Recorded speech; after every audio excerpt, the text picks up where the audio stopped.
I have three very important news stories for you viewers. Firstly, we'll discuss about a secret letter written by Birhanu Jula, head of Ethiopian military, to his Eritrean counterpart.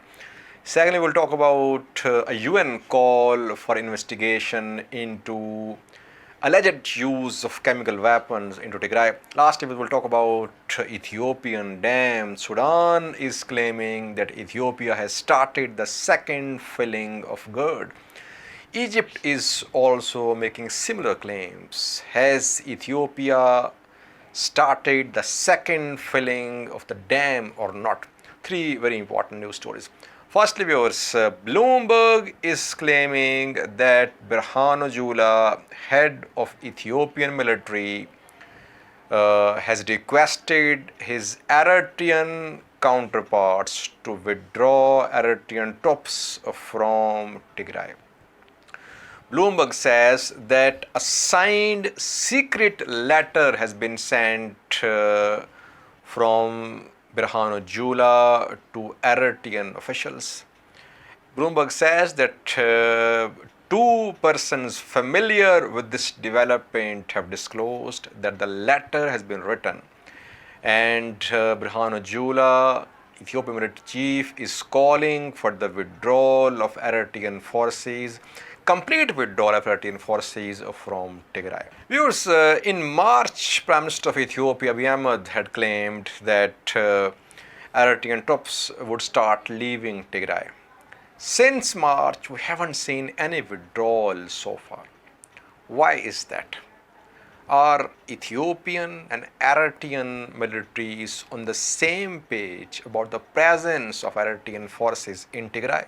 Or Eritrean forces do not want to leave Tigray, but ENDF want them to leave?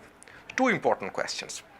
Firstly, in my view, both the militaries are to some extent on the same page. They want to strike a decisive and heavy blow to TDF in central Tigray. That is why a major offensive was launched by Eritrean forces, supported by ENDF in central Tigray. And we have seen after the start of this offensive that operations of TDF across Tigray, they have reduced. So this offensive, Eritrean ENDF offensive on central Tigray, is working for Eritrean forces, for ENDF. After the conclusion of this offensive, we might see Eritrean forces leaving Tigray. But Eritrea wants deployment of ENDF along Tigray-Eritrea border areas. Eritrean forces want to ensure that Tigray defense forces do not hit Eritrea after the withdrawal of Eritrean forces from Tigray. That is why Eritrean forces want heavy deployment of ENDF along Tigray-Eritrea border areas. Can Ethiopian National Defense Forces be deployed along these areas? And after the withdrawal of Eritrean forces, can ENDF counter the onslaught of TDF towards these areas? These are very important questions, viewers. That is why withdrawal of Eritrean forces is not going to happen at once. We might see phased withdrawal of Eritrean forces from Tigray. But as international pressure is building upon Eritrea and Ethiopia, in the coming days, we might see the start of this phased withdrawal of Eritrean forces from Tigray. Second update is about a call by the UN Human Rights Chief for investigations into alleged use of phosphorus munitions in Tigray. 3 days ago, The Telegraph, UK-based newspaper, published an article written by Will Brown and Lucy Casa. Both the journalists claimed that Eritrean forces, Ethiopian forces were using phosphorus munitions against civilians in Tigray. I did two videos, and that Will Brown and Lucy Casa, they interviewed victims of alleged chemical weapons attack, phosphorus munitions attack, Kisanet Gabriel Mikhail, who has been admitted in Mekelle Hospital. They interviewed the girl. They got the recording of the girl talking about what happened and her relatives as well. They shared this footage with some chemical weapons experts who confirmed that phosphorus munitions might have been used in Tigray.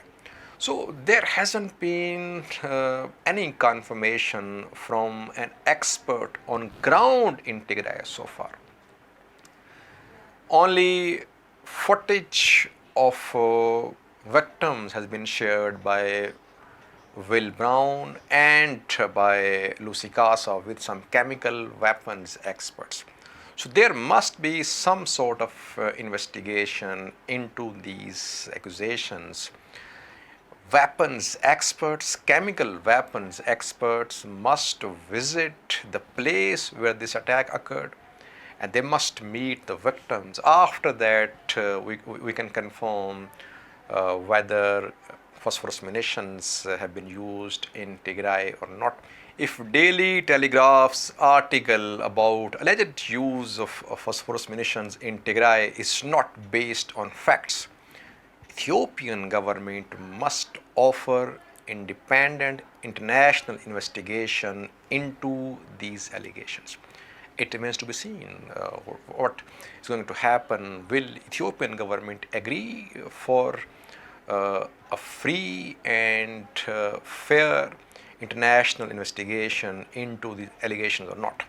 Lastly, viewers, Sudanese sources talked to Reuters, and they claimed that Ethiopia had started second filling of GERD. We had a statement from an Egyptian minister as well, who had said that after 3 weeks, Ethiopia might have completed second filling of GERD. But experts have rejected these reports.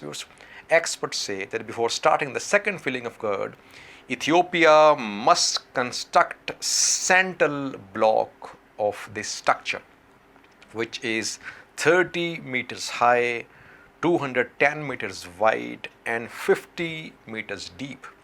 Before the completion of the central block of this structure, Ethiopia cannot start the second filling of GERD, and this central block will be completed till the end of May, viewers.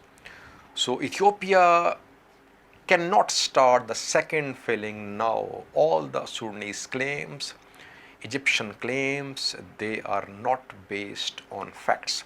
Secondly, Ethiopia will need 13.5 billion cubic meters of water for second filling of GERD. And in May, Ethiopia got only 0.6 billion cubic meters. So second filling of GERD will take time, viewers. Ethiopia cannot do it in just 3 weeks. Sudanese claims and Egyptian claims that Ethiopia has started the second filling of GERD. These claims are being rejected by independent experts. Experts say that Ethiopia might start the second filling of GERD in July, after the completion of the construction of central block, and it will take some time, viewers. Thank you for watching.